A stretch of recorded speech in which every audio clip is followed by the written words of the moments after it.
ቢስሚላ እንዴት ያበደ ጨዋታ ነው ያየነው። ፈርስት ሃፍ ሊጫወቱ ነው የመጡት ኒውካስትሎች፣ ቼልሲ ሰከንድ ሃፍ ሊጫወቱ ነው የመጡት። ሁለቱም ረፍቱን ተካፍለውት ነው የሄዱት ማለት ነው። ግን ከሆነ ሰዓት በኋላ በቃ ያበደ ጨዋታ ነበር። ሁለቱ እኩል የሚገባው አይነት ጨዋታ ማለት ነው። ቼልሲ ግን ወይኔ ጋር ናቸው። እንዴት ነበር ስትቃጠሉ የነበራችሁት የዩናይትድ ደጋፊዎች? ቢስሚላ ይሄ ምንም አርጀንቲና፣ ይሄ ጥቁር አፍሪካዊ ተጫዋች ነው፣ ምንም አርጀንቲና አይደለም። እንዴት እንደሚያቃጥል ማለት ነው። ግን በቃ ቅዳሜን የሚያሳምር ቅዳሜን በአሪፍ የሚያስጀምር አይነት ጨዋታ ነው ያየነው። ይመቻችሁ። አሪፍ ጨዋታ ነው። ያመልጣችሁ ሰዎች በጣም ነው የሚያሳዝነው። ይሄ ጨዋታ በጣም ጸዴ ጨዋታ ነበር። ቼላ ወንድም ጥላ ቼልሲ ከሜዳው ውጪ ኒውካስትል ጋር ሄዶ አቻ ወጥቷል። አሪፍ ነበረ። ቆንጆ ቅጣት ምት አይተናል። ሪስ ጄምስ ቆንጆ ቅጣት ምት። ታክሉስ ብትሉ ሁለተኛ ጎል በሉት። የሪስ ጄምስ ቅጣት በጣም ያምራል። ታክሉን ፒስ ነው። ጋርናቸው አትሆንም። ጋርናቸው እንኳንም ወጣች። ጋርናቸው ኳስ በጣም በመስመር በኩል ይሄድላታል፣ ትበለዋለች። ወይ ደና ድሪብል የለ ወይ ደና ክሮስ የለ፣ ትመገበዋለች። ቆንጆ ጨዋታ ነው ያየነው። ከረፍት በኋላ በተለይ ቼልሲ አሪፍ ተንቀሳቅሷል። ከምባክ አረጉ ሬሞንታዳ እያልኩ ነበር ያየሁት፣ አልተሳካም። ነገ ደግሞ ውዱ ክለባችን ቪላ ሜዳ ሄዶ ቪላን ይገጥማል። አቢዩኤል ደግሞ ምቹ ኮርነር ቆንጆ ኢቨንት አዘጋጅቻለሁ፣ እንዳትቀሩብኝ። እስከዛሬ እንግዲህ ተነፋፍቀናል። ኳስ 5 ሰዓት ሆኖብን አካውንታችን ላይ የሆነች ቀይ ነገር በርታለች። ሙሉ የእግር ኳስ ቤተሰብ ይሄ የዩናይትዳውያን ግዴታ ብቻ አይደለም። ምንሙን እየገባህ አካውንቴን ኮፒ ሊንክ አርግ፣ ኢንጌጅ አርጉ ከቪዲዮቼ ጋር፣ አለበለዚያ ይቆያል። ከረጅም 3 ወር ይቆያል ምናምን ብለውኛል መሰለኝ። እኔ አይመቻችሁ ያራዳል። ክርስቶስን እንችላለን። ዋት ኤ ካምባክ ይልሃል። ዋት ኤ ካምባክ። ቼልሲ ኢዝ ባክ። ባይዜ ሰከንድ ሃፍ ላይ ያየነው ቼልሲ የዓለም ሻምፒዮናውን ቼልሲ ነው ያየሁት። ሪስ ጄምስ ምን አይነት ቅጣት ምት ነው? ምን አይነት ጆዋው ፔድሮ ነው ያየነው? ሮበርት ሳንቼዝ ሁላችንም ቆመን እናጨብጭብለት።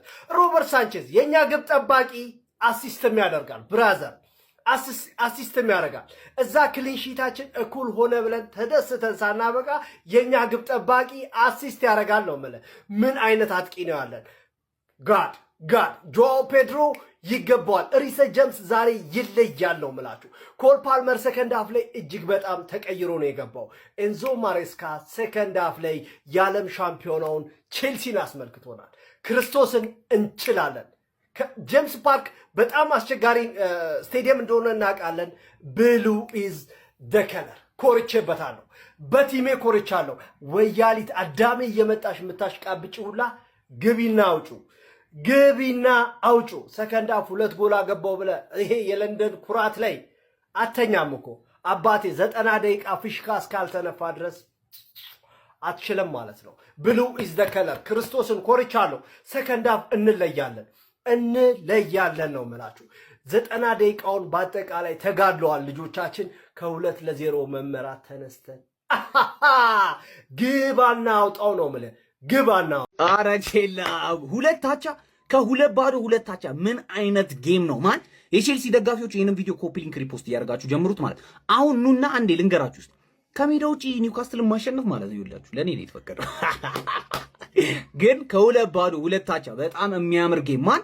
ጨዋታውን ማሸነፍ ይገባችሁ ነበር። ጋርናቾ የተባለ ጡማ ሰው ኧረ አይችልም በቃ ጭራሽ ነው የማይችለው። ኧረ ምንድነው የሚሰራው? የማአት ኳስ በጣም ብዙ ስፔስ እያገኘ መጠቀም አልቻለም። ማን ጄምስ ምን አይነት ጎል ነው ያገባው? አርኖልድን ማይመስለኛ ተቅጣት ምትቅርቅር ምናምን በጣም የሚያምር ጨዋታ። ፓልመርን ከጨዋታው ውጪ ነበር ያደረጉት። ለመሰላችሁ ማርክ አርገውት ነው የገቡት። ኳስ ሲነካ ለ3 ምናምን ጭፍጭፍ።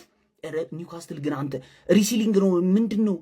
ኳስ ስትይዙ መደባደብ በጣም የሚያስፈራ ቲም ኒውካስትልን አውቀዋለሁ እንዴት እንደሚያደርግ ገባችሁ። ከ2-0 ግን 2 መውጣታችሁ በጣም አሪፍ ነው። አሁን የትም አትሄዱም፣ አይዟችሁ። ስንት ነገር አስቤ ኒውካስትል የሃንግማንን ደጋፊ እንዴት ጨጓራውን ለላጠው የሚለውን ነገር በደንብ ተዘጋጅቼበት 2-0 ስትመራ ኒውካስትል ምንድነው ችግር? ይሄኔ እኮ 2-0 የምትመራው እኔን ቢሆን እኮ አትለቀኝም ነበር አውቃለሁ። ምን አይነት ቡድን ነው? ለማንኛውም ሃንግማን ምን አይነት ፐርፎርማንስ ነው? 2 ደብል ፌስ ነው እንዴ ያላችሁ ቼልሲዎች? እንዴ ፈርስት ሃፍ ሌላ ሰከንድ ሃፍ ሌላ። እንዴ የመጀመሪያው 15 እና 20 ደቂቃ ሌላ ቡድን፣ ከዛ በኋላ ሌላ ቡድን። ምንድነው ደብል ፌስ ብትሆኑበት? አንድ ቡድን ሆኖ እንጂ እኛ እኮ ተሰቃየን እንዴ። እኔ አሁን ሰጡት ለጠፉት ብዬ እኮ ጨርሻለሁ። ግን በቃ አገግሞ ተነሳ አቻ ጨረሰ ጨዋታ። ግን ዛሬ ያሳያችሁት ሁለታችሁም ጨዋታ እጅግ የሚገርም ነው። በተለይ ደግሞ ሰከንድ ሃፍ ላይ ቼልሲ ያሳየው እንቅስቃሴ በጣም ምርጥ ነበር ጀማው። ለማንኛውም ግን እጅግ በጣም የሚያምር ቆንጆ ፉክክር የነበረበት ምርጥ የመክፈቻ ጨዋታ አይተናል የዚህ ሳምንት ማለት ነው። ለሁለታችሁም ጭብጨባ ይገባቸዋል ጀማው። በተረፈ ይመቻችሁ ጀማው። ያ ቢያንስ አልተሸነፍንም ጀማው። ጥሩ ከምባክ አድርገን ነበረ።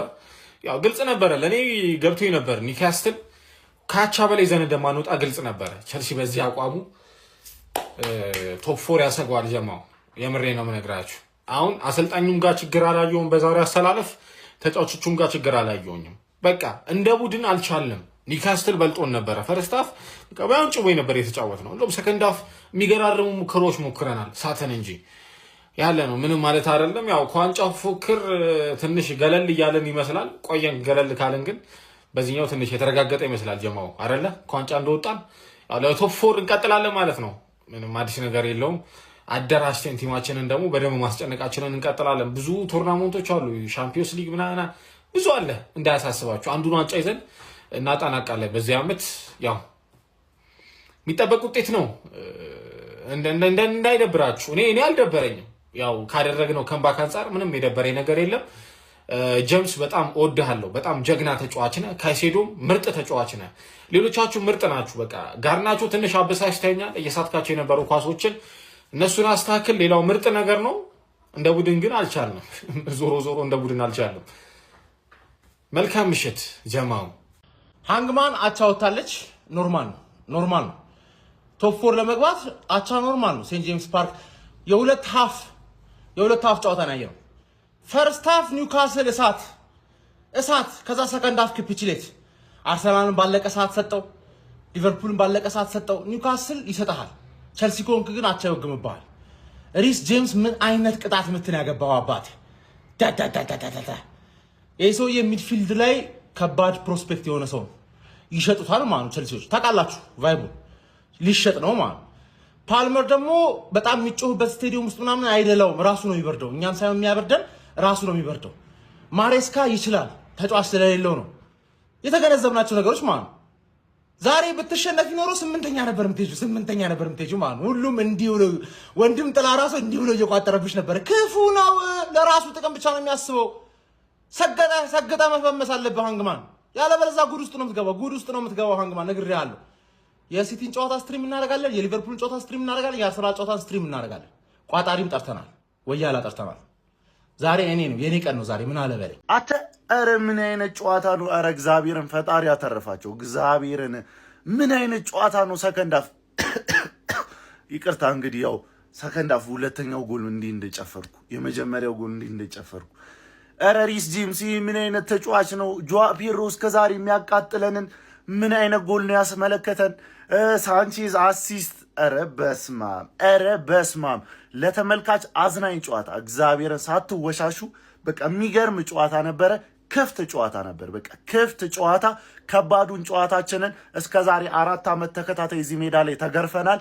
በአሁኑ ግን መገረፍ የለም። እንደውም ደቂቃ ቢኖር እኛ የመጨመር ቻንስ ነበረን። ግን ይሁን ብለን ከባዱን ጨዋታችንን ጨርሰን ካሁን በኋላ እንዳለ በሜዳችንና የቀሩት ደግሞ ቀላል ጨዋታ ስለሆኑ የዛኔ እንገናኛለን። ግን እግዚአብሔርን ይለያል። በቃ ቼልሲ ይለያል፣ ማሬስካም ይለያል። ሰከንድ ሃፍ ላይ በቃ የሚገርም አሰልጣኝ እንደሆነ አስመስክሯል። ለማንኛውም ግን እንዳይደብራችሁ እግዚአብሔርን ጸዴ ጨዋታ ነው ያየነው። ከባድ ጨዋታ 1 ነጥብ አግኝተናል። ሲቲ የጣለበት ጨዋታ ነው እዚህ ሜዳ ላይ። እንዲሁም ሌሎቹ ደግሞ በኒውካስትል ሜዳ የታወቀ ነገር ነው። ስለዚህ እንዳይደብራችሁ፣ ሁሌም ቼልሲ ይቅደም። ከእረፍት በኋላ ምን አይነት ቼልሲ ነው የተመለከትነው? የምሬን ነው የምላችሁ። ይሄ ቼልሲ ነበር ይናፈቀኝ። ማሻአላ አረበለው። ምን አይነት የጋለ ጨዋታ፣ ምን አይነት ማለት ነው። በቃ ይህን ጨዋታ አለመመልከት አለመታደል ነው። የምሬ ነው። ጎሎቹን ይኸው በቪዲዮ ያስቀምጬላችኋለሁ አካውንቴ ላይ። ጨዋታውን እንደኔ ቁጭ ብሎ ለተመለከተ ሰው ከዚህም በላይ ቼልሲ የሚያገባ ይመስላል። ግን ኒውካስትሎች በጣም ሲከላከሉ ነበረ፣ በዛ ልክም ሲያጠቁ ነበረ። የተወሰኑ የዳኛ ስህተቶች ምናምን ነገር ነበሩ። ግን ይለያል ጨዋታው ነው ብላችሁ የጋለ ጨዋታ ማሻአላ። የምሬ ነው። ቼልሲ ነጥብ ለቶፕ 4 ያስፈልገው ነበረ 3 ነጥቡ። ያው ግን ከመሸነፍ ይሻላል 1 ነጥብ። እንግዲህ ምንም ማድረግ አይችልም። ዌልዳን ብሉስ ለንደን ኢዝ ኦልዌይስ ብሉ። ኧረ ቼልሲ ግን ምንድነው የምታረጉን? ምን እያረጋችሁ ነው? እሺ ማጣት የሌለባችሁን 3 ነጥብ እንዴት ታጣላችሁ? ምን እያረጋችሁ ነው? እስኪ ንገሩኝ፣ ምን እያረጋችሁ ነው? ሰከንድ ሀፍ የነበረውን ፐርፎርማንስ ለምንድን ነው ፈርስት ሀፍ ላይ ያላሳያችሁን እንዴ? ቆይ እናንተ አይደብራችሁም እንዴ? አቻ እንዴት እንወጣለን? አቻ እሺ፣ ወይኔ እኔ እግዚአብሔር ነው የምላችሁ። በጣም ነው የተናደድኩት። ሪስ ጄምስ የኔ አባት በጣም ቴንክ ዩ። 49ኛው ደቂቃ ላይ 1 ጎል ሲያገባ ካምባክ እናደርጋለን። እርግጠኛ ነበርኩ እንደምናሸንፍ ማለት ነው። 66ኛው ደቂቃ ላይ ደግሞ ጆዋ ፔድሮ የሚሞከሩት ሙከራዎች ያወጣልንን ኳስ ግን አይታችሁታል አይደል? ሪስ ጄምስ በስማ እኔ ስለሱ ምንም ቃል የለኝም። እግዚአብሔር ነው የምላችሁ፣ ምንም ቃል የለኝም። ሪስ ጄምስን የሚያክለው የለም ፕሪሚየር ሊግ ላይ ጭራሽ ማለት ነው። ግን ቼልሲዎች በጣም ነው የተናደርኩት። ደግሞ ምን ልትሉ ነው? የኤንዞ ማሬስካ ችግር ነው ልትሉ ነው? ልትሉ ይሆናል እኮ አታፍሩ። በስማም እግዚአብሔርን ቋጣሪዎች ግን ደስ ይበላችሁ፣ ተሳክቶላችኋል። ግን ቢያንስ ያው ከምንም ይሻላል። 1 ነጥብ ይዘን መውጣት ይችላል። ሰው ሜዳ ሄደን ይሻላል። በቃ ፈርስት ሀፍ ባላየሁት በጣም የሚያስጠላ ፐርፎርማንስ ነው ያየሁበት። ስማመራ እኔ ምንም አይደለም። በቃ 2 ኒውካስትል 2 ፈርስት ሀፍ ዘወረስት ቸልሲ ፐርፎርማንስ ያየንበት ነው። መጨረሻ ላይም ችግሩ ምን እንደሆነ ታውቋል ማለት ነው። ቸልሲ ተጫዋቾች ቴስቴስትሮን ይዘው እንዳልገቡ ፈርስት ሀፍ መረጃዎች ወጥቷል ማለት ነው። ምክንያቱም እያንዳንዱን ዱኤል ስንሸነፍ ነበር። ፊዚካሊቲም ሜንታሊም በጣም በልጠውን ነበረ ማለት ነው። ሰከንድ ሀፍ ትክክለኛውን ቸልሲን አይተናል ብዬ አስባለሁኝ። ማሎ ጉስቶ ወጥቶ ኤንዞ ፈርናንዴስ ከገባ በኋላ ማለት ነው። ግን ብዙዎቻችሁ ኤንዞ ፈርናንዴስ ሲገባ ጨዋታው ተቀየረ እያላችሁ ነበረ። አይደለም፣ ኤንዞ ፈርናንዴስ ስለገባ ብቻ አይደለም ጨዋታው የተቀየረ። ኒውካስትሎች መከላከልን መርጠው ስለተጫወቱ ነው ጨዋታው የተቀየረ። እና ደግሞ በዛሬው ጨዋታ ጋርናቾ ያን ሁላ ኳስ እየሞከረ እሱ ነው 3 ነጥብ እንድናጠው የዛሬው ምክንያት ብዬ የማስበው። ምክንያቱም እያንዳንዱ ኳስ እየሞከረ ነበር፣ በግራ እግሩ ወይም ደግሞ በዊክ እግሩ እየሞከረ ነበር። ጨዋታው መልሶ አሲስት ቢያደርገው ኖሮ ጎል ማስቆጠር የምንችልበት ጌም ነበረ፣ ማሸነፍ የምንችልበት ጌም ነበረ። ጋርናቾ ሁላችንም ሳንፈልግ ወንድማችን ላይ መቋጠር ነበረብን፣ ግዴታ ነው። ምክንያቱም ቶፕ 4 መግባት ስላለብን ማለት እዚህ ጋር ወንድማማችነታችን ማብቃት አለበት። አብረን ብንገባ ደስ ይለን ነበረ፣ አልሆነም። በቃ ቼላው እንደዚህ ነጥብሽን እያንጠባጠብሽ እኛ ቶፕ 4 እንገባለን ማለት ነው። ኒውካስትል ግን ምንድነው 2-0 እየመራ ጨዋታውን መግደል በዚህ ያክል ደረጃ ያቃተ? ቼላው ግን ምን አይነት ካምባክ ነበር ልሰራ የነበረው? የሚገርም ጎል፣ የሚገርም ቅጣት የምታይተናል። ቼላው ይመቻችሁ። የሰው ደስቲ ጨዋታ ደግሞ ነው።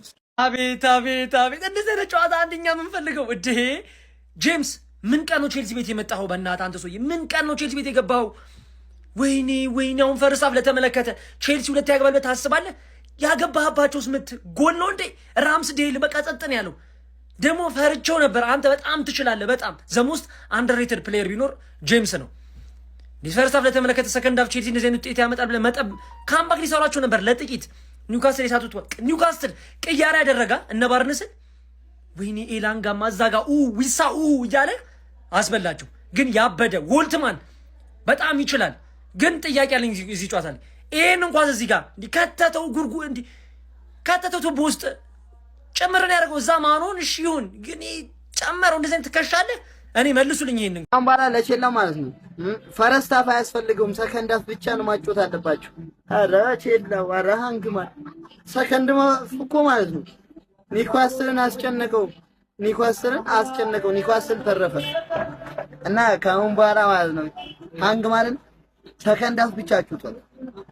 ለማንኛውም ትችላላችሁ። የምር በሁለቱ ቲሞች መካከል ያለው ልዩነት ምን መሰላችሁ? በኒውካስትል እና በቼልሲ እኛ 11 ተጫዋች ነው ያለን፣ እነሱ ግን ተቀያሪዎች አላቸው። ስኳድ ዴብዛቸው እንዴት ደስ እንደሚል በቃ የሚገራርሙ ተጫዋቾች አሏቸው ተቀያሪ። እኛ የለን። አይ አሁን ጋርናቾ ሲሳሳት ነበራ። ማንን ነው የምታስገባው? ጊተንስ ደግሞ ያው ምንም የማያውቅ ሰው። እንደውም ጋርናቾ እየተመለሰ ሲከላከልልን ነበር። ጎበዝ ነው። እንትን ላይ ወርክ ሬቱ በጣም አሪፍ ነው። ማንን ነው የምታስገባው? ኔቶ ቢጎዳ የለም። ኢስቴቫው ነበር የለም። ማንም የለንም። ገብቷል። ፓልመር ራሱ ጉዳት እያለበት 80 ድረስ የተጫወተው ሰው ስለሌለን 11 ተጫዋች ነው ያለን። ኤንዞ ማሬስካን መውቀስ አንችልም። በቃ ልንገራችሁ፣ ማንም ሰው እንዳይወቅሰው እሱ ልጅ። በቃ 11 ተጫዋች ነው ያለው። ምን ያርጋቸው? ቤንቾቹን የኛን ቤንቾች አይታችኋቸዋል እኮ ሄደው ካርዲፍ ነው ምናምን ከሚባል ሰውዬ ጋር ምን እንደተፈጠረ በቃ የለንም። እኛ ጆርጅን ነው የምታስገባው፣ ታሪክ ጆርጅን። በቃ ሌላ የለንም። እንግዲህ እኔ ደግሞ እሱን ከማይ እኔ በወጣ ይሻለኛል ባለው። አየው የለንም። እኛ 11 ተጫዋች ነው ያለን። ከዛ እነሱ አሁንም 15 ዓመት በታች 18 ዓመት በታች የቼልሲ ቲም እኮ ኢንቪዚብል ሆኖ ዋንጫ ይበላል እኮ። የገዙ የሰበሰቡት ተጫዋች እኮ እዛ ላይ ያለው ኢንቪዚብል ሆኖ ዋንጫ የሚበላ ቲም። ግን እኛ 11 ተጫዋች ነው ያለን ዋናው ቲም ላይ። በቃ የለንም። እኛ ተጫዋች የለንም። ኒውካስትል አንተ ባርንስን ዊሳን ምናምን የሚቀይሩት ተቀያሪዎቻቸው ማለት ጆኒልተን ምናምን ቤንች ናቸው። አስበዋል። ግን እኛን ለታይትል ሬስ የምንጫወተው ግን እነሱ የሉበትም። ምን ያክል የሞተ ስኳድ እንዳለን ይሁት ምንም ምን የሌለን ምንም 3 ተጫዋች ምናምን አይደለም ቼልሲ ማስፈረም ያለበት በየዲፓርትመንቱ አንዳንድ ሰው ማስፈረም አለ። ሌላ 11 ሰው ማለት የሚችል እነዚህን ሸጡ። የምሬ ነው ማለት እንዳለ እነዚህን ሰብስቦ ሸጡ ቤንቾቹን ሌላ 11 ሰው ለምሳሌ ተቀያሪ ላይ በጋርናቾ በኩል እነ ሲሚኒዮ እነ ኬናን ይልዲዝ መምጣት አለባቸው። መሃል ላይ እነ አዳም ዋርተን ኢቨን ወይ እንትና ወይ ባሌባ ወይ እንትና ማነው አንደርሰን የኖቲንጋሙ ተከላካይ ሙሪሎ መምጣት አለበት። ሴንተር ባክ የለንም ምንም እንዳትወሩ ማለት እንዴ። እሺ ኩኩሬላ ቢጎዳማ ሀቶ ነው የሚገባው። የዛሬ ኢንቴንሲቲ ያለው ጨዋታ ላይ ሀቶ ነው የሚገባው የነበረው። በቃ የለንም ምንም ነገር የሌለን በቃ እውነት እኔ በጣም ነው ያዘንኩት የእነሱን ቤንች ሳይ። እውነት ቼልሲ እንደዚህ ሆኖ አይቼው አላውቅም። እውነት ማታዛልቁ ከሆነ ለምን ታጓጉናላችሁ? ለምን እኛ ምን እንዲ መጫወቻንን እንዲ ለምር የምታጓጉን? አሁን እሺ ኒውካስትላውን ምንድነው የሚባለው? እሺ አንተ አሪፍ እኮ ሄዳችኋል። አሪፍ ፀሐይ አይወድም ቼላው ጉድ ሰራችሁት ብዬ ተስፋ አድርጌ እንደዚህ ባል አረ ደሞ የገባባችሁ ጎል እኮ አንተ የገባባ እንደ 3 እኮ ነው የሚቆጠረው። ያጎላውን እንደ 3 ነው እንዴ? ወይ ማዛለቅ ካልሆነ አታጓጉን። እኔ ቼላው የመጨረሻው ዘመን ምልክት ነው። ወንድሙ ይነሳል ሆኖብኝ ነው የጥቅማ ጥቅም ጉዳይ ሆኖብኝ ነው እንጂ ትመቸኛል።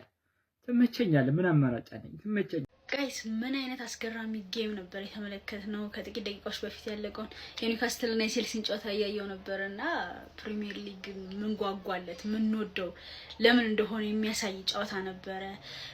ቼልሲ ከሰከንድ ሃፍ በፊት 2-0 እየተመራ ነበር የወጣው። ከእረፍት በኋላ ግን ተመልሶ ሲገባ ቡም የሚያስብለውን አይነት ቼልሲ ነበር የተመለከትነውና 2 ግቦችን አግብቶ 2 አቻ መጫወት ያለቀው። ምን አይነት ውጥረት የሞላበት ምን አይነት አስደሳች በሁለቱም በኩል የነበረው ትንቅንቅ በጣም ደስ የሚል ነበርና የምር ቼልሲ 1 ነጥብ ይገባው ነበር። ሞር እንደውም ከዛም በላይ ይገባው ነበርና አሪፍ ነበር ቼልሲ ዛሬ። በጣም ደስ የሚል ጨዋታ ነው። እስቲ ማታ ደግሞ የቶተንሃም እና የኛን ጨዋታ አይተን ደግሞ እንመለሳለን። አሪፍ ጌም ነበር። ይሄ ሁሉ ከተማ ነው። አዎ ከተማ ነው። ከተማ ቼልሲ ፐሱን ፐርቶ ፈረጠጠ። መክሰስ አብሮ ከኒውካስትል ጋር ተጋርቶ በላ ያራዳርጆች አቻው ወጥቶ የምሬን ይመቸው። እንደውም 45 ደቂቃ 2-0 ሲመራ ቆይቶ በሁለተኛው አጋማሽ 2 ጎል አግብቶ አቻው ወጥቷል ቼልሲ። ለማንኛውም ጫና አርጎ ነበረ ግን ነጥብ ጥሯል። ለኛ ጥሩ ነው ያራዳርጆች። ብቻ ሃንግማምን ከመታመን እኮ ውስጥ ያለ ደንጋይ ዋና ለምዷል ብለህ ብታምን ይቻላል። የምሬን ነው። ሃንግማን ምንድነው ችግራችሁ? የኔ ጣፈንታ እየደረሰብሽ ነው። ይቻቻ ጥሩ አይደለችም። የምሬን ነው። ብቻ ይመችሽ። አሁን ለንደን ቀይ ነች ወይስ ብሉ ነች? ኒውካስትል እና ቼልሲ እንግዲህ 2 አቻ ተለያይቷል። በስመ አብ ምን አይነት ጨዋታ ነው! አረ ምን አይነት አጥቂን ያገኙት! በስመ አብ! አረ ይሳቅ እንኳን ሄደ። የምር ሲያስቀና ራሱ በቃ በአሁኑ ሰዓት ካላንድ ቀጥሎ የሚገርም ሲዝን እያሳለፈ የሚገኘው ኒክ ቮልተማዳ ነው። በ20 ደቂቃ ውስጥ 2 ጎል። የጎርደን ክሮሶች ራሱ እንዴት ነው የሚያምሩት! ያው ሰከንድ ሃፍ ቼልሲ ተለውጦ መጥቶ በቃ ሪስ ጄምስ የሚገርም ፍሪኪክ። ይሄ ልጅ በቃ ሁሌ ኧረ በስመ አብ ክላስ የሆነ ልጅ በቃ የሚገርም ፍሪኪክ ነው የመታው። በቃ ፕሌስመንቱ ራሱ ጥግ ላይ አይስትም። በቃ ሪስ ጄምስ ፍሪኪክ አይስትም፣ ፓልመርም አይስትም። በቃ የሚገርም ፍሪኪክ ቴከር አላቸው ቼልሲ። ድጋሜ ፔድሮ ደግሞ ተከላካዩን ጅል አድርጎት ነው በቃ ሄዶ ትንሽ ተንሸራተተ፣ ሄዶ ጨረሰ። 2 አቻ በቃ የሚገርም ካምባክ ሰሩ ብለን ያው አንዳቸውን እስኪያሸንፉ እየጠበቅን ነበር። አቻ ተጠናቋል። ያው እንግዲህ ቼልሲ ከሲቲ ይበልጣልን ምናምን ስትሉ የነበራችሁ የት ነው ሻውን ቼልሲ ምን አይነት የተለያየ 2 ሃፎች ነው ያየነው። ፍጹም የተለያየ 2 ሃፎች። ፈርስት ሃፍ ጭራሽ በፍጹም ኒውካስትልን አልቻልነውም። ሲቀጥል ሰከንድ ሃፍ ላይ ትክክለኛው ቼልሲ ተመለሰ። ለምን እንደሆነ አይገባኝም። በቃ እንደ አማተር ለምን ቼልሲ ሁል ጊዜ እንደሚጫወት አይገባኝም። ለምንድነው ሎ ብሎክ ላለው ቲም ለምሳሌ ዘግቶም ፕሬስ እያደረገ ለሚጫወተን ቲም መፍትሄ የማይታሰቡ? እኔ ሁል ጊዜ በቃ ይሄ ነገር ግርም ይለኛል። ሎ ብሎክ ከሆነ ከዘጋብንና ከዛ በኋላ ደግሞ 1v1 ፕሬስ እያደረገን ከሆነ የሚጫወት ከሆነ መፍትሄ የለንም። ለምንድን ፓልመር ተደጋጋሚ ፊዚካሊቲ ጥሩ አይደለም። በቃ አየሁት ነካ ሲደረግ ለምን እንደሆነ አያውቅም። በቃ ፓልመር ፊት ካልሆነ እንደዚህ አይነት ከባባድ ጌሞች ላይ መቼስ ይታያል አይደል? ኒውካስትል ምን አይነት አጫወት እንደሚጫወት አይደለም አሰልጣኙ ይቀርና እንግሊዝ ውስጥ እና ማሪስካ ወይም ስታፉ ይቀርና እኛ ደጋፊዎቹ ራሱ እናውቃለን ኒውካስትል ምን አይነት የፊዚካል ቲም እንደሆነ። እንደዚህ አይነት ጨዋታ ላይ ቢያርፍ ጥሩ ነው። ሰከንድ አፍ ግን በቃ ቼልሲ ትክክለኛ ጀምስ አኩርቶኛል። እግዚአብሔርን ካሴዶ ሳንቼዝን ባይዘው ጥሩ ነበረ። ከዛ በቃ እንዳለ ኳሶቻችን በጋርናቾ በኩል ነው የምንጫወተው። ኔቶ እንዳይጫወት አድርጎታል ማለት ይቻላል። ኔቶ ማርክ ተደርጓል ውስጥ። ሌላው የገዛ ልጃችን ሉዊስ ሃል የናጡት ነካሽ እንዴት ነበር ሲጫወት የነበረው። እኔው ከጉደት ተርፈናል ብቻ ውስጥ ሁለታቻ ምንም የምለው ነገር የለኝም። ከታይትል ሬሱ እየራቅን ነው። ቼላ 2-0 ከመመራት ተነስታ ሁለታቸው ወጣለች ማለት ነው። በዚህ ጨዋታ ቼላው ነጥብ ጣለ ለማለት በጣም ከባድ ነው። ኒውካስትል ነው እንደውም የተሻለው ቡድን የነበረው። ኒውካስትል በዚህ ጨዋታ ነጥብ ጥሏል ማለት ነው። ወደ 10 ቢጫ ካርድ ምናምን የተመለከትንበት ጨዋታ ነው። ምን አይነት የሚገርም ጌም፣ ያበደ ጨርቁን የጣለ ጌም ነበር ማለት ነው። ምን አይነት ጎሎች እንደተቆጠሩ ተመልክታችኋል። ጄምስ የሚያምር ቅጣት ምት ነበር ያስቆጠረው። እንዲሁም ደግሞ የፔድሮ ጎል ማለት ነው። ምን አይነት ፈርስት ተች ነው ያራዳ ልጆች። አየር ላይ ነው የቀነሰው ተጫዋቹን ማለት ነው። አየር ላይ በግንባሩ ቀንሶት ሄደ፣ ባናቱ ማለት ቀንሶት ሄደ ተጫዋቹ ማለት። ያበደ ፈርስት ተች፣ ያበደ አጨራረስ ማለት ነው። ፔድሮ የሚገርም ጨዋታ ነበር። ለማንኛውም ቼላው በዚህ ሳምንት ደረጃዋን አትለቅም ማለት ነው። በጎል የተሻለች ቡድን ስለሆነች ሳንቼዝ ከሆነ ተጫዋች የበለጠ የጎል ኮንትሪቢዩሽን አለው ቢባል ማን ያምናል? የዛሬ አሲስቱ ይለያል ነው የምላችሁ። ፔድሮ የሚገርም አጨራረስ ነው። ያው ጨዋታው አቻ ቢያልቅም የሚያምር ጨዋታ አይተናል ከረፍት በኋላ ማለት ነው። ዳኛው እንደተመለከትነው ለሚጮት ሰው እንደሚያደላ ነው ዛሬ ያየ ነው ማለት ነው። ከረፍት በፊት ቼልሲን ጨቆነን ማለት ነው። ከረፍት በኋላ ደግሞ በጣም ነው የካሰን ነው የምላችሁ። ጄምስ ትክክለኛ ካፒቴን ማለት ይሄ ነው። ሁሌ በቃ ማይዋዥቅ ብቃት፣ ሁሌ ምንኮራበት ተጫዋች፣ እግዚአብሔርን ሁሌም በቃ ደስ የሚለን ተጫዋች። ጋርናቾ ይችላል፣ ብዙ የጎል እድሎችን አምክኗል። አዎ ይችላል፣ ግን እንደዚህ የሚያስጨንቅ ተጫዋች ነው የሚፈልገው። በእግዚአብሔር ሪያል አንድ ጊተንስ ወይ ተጫዋቹን ያልፍ ወይ መተው እንዴ 10 እጅ ጋርናቾ እኔ በስሎልኛል። እግዚአብሔርን በጣም እያሰበልኝ ነው። ቢያንስ ጭንቅላት ኖሮታል ጋርናቾ። ብቻ በዛሬ ጨዋታ የሚገርም ነው። አቻም ለኛ ወርቅ ነው።